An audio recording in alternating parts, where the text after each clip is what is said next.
রেজিনগর থানার গেটে একদম কেন্দ্রীয় বাহিনী মোতায়েন রয়েছে এবং ভেতরে বিশাল সংখ্যায় র্যাপিড ফোর্স সেটা কিন্তু মোতায়েন রয়েছে। পাশাপাশি আরও একটা ছবি দেখাতে বলবো, ড্রোন উড়িয়ে এই মুহূর্তে কিন্তু পুলিশ নজরদারি চালাচ্ছে। যে হুমায়ুন কবির আসার আগে থেকে পুলিশ দেখতে পাচ্ছে রেজিনগর থানার ভেতরে ড্রোন উড়াচ্ছে। এই ড্রোন উড়িয়ে একেবারে নজরদারি চালাচ্ছে যাতে কোনো রকমভাবে অপ্রীতিকর পরিস্থিতি তৈরি না হয় তার জন্য।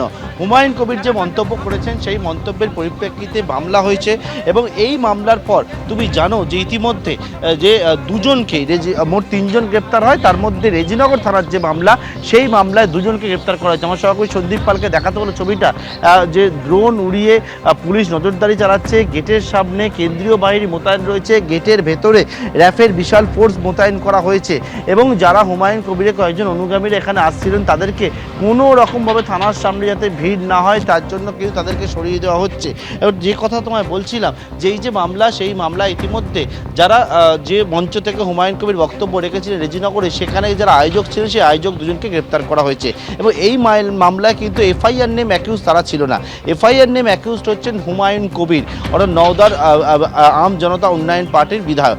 হুমায়ুন কবির গতকালকেই শক্তিপুর থানায় তাকে তলব করা হয়েছিল। সেটা হচ্ছে শক্তিপুর থানার আইসিকে অকথ্য ভাষায় গালিগালাজ হুমকি দেওয়ার অভিযোগ, কিন্তু শক্তিপুর থানায় হুমায়ুন কবির হাজিরা দেননি।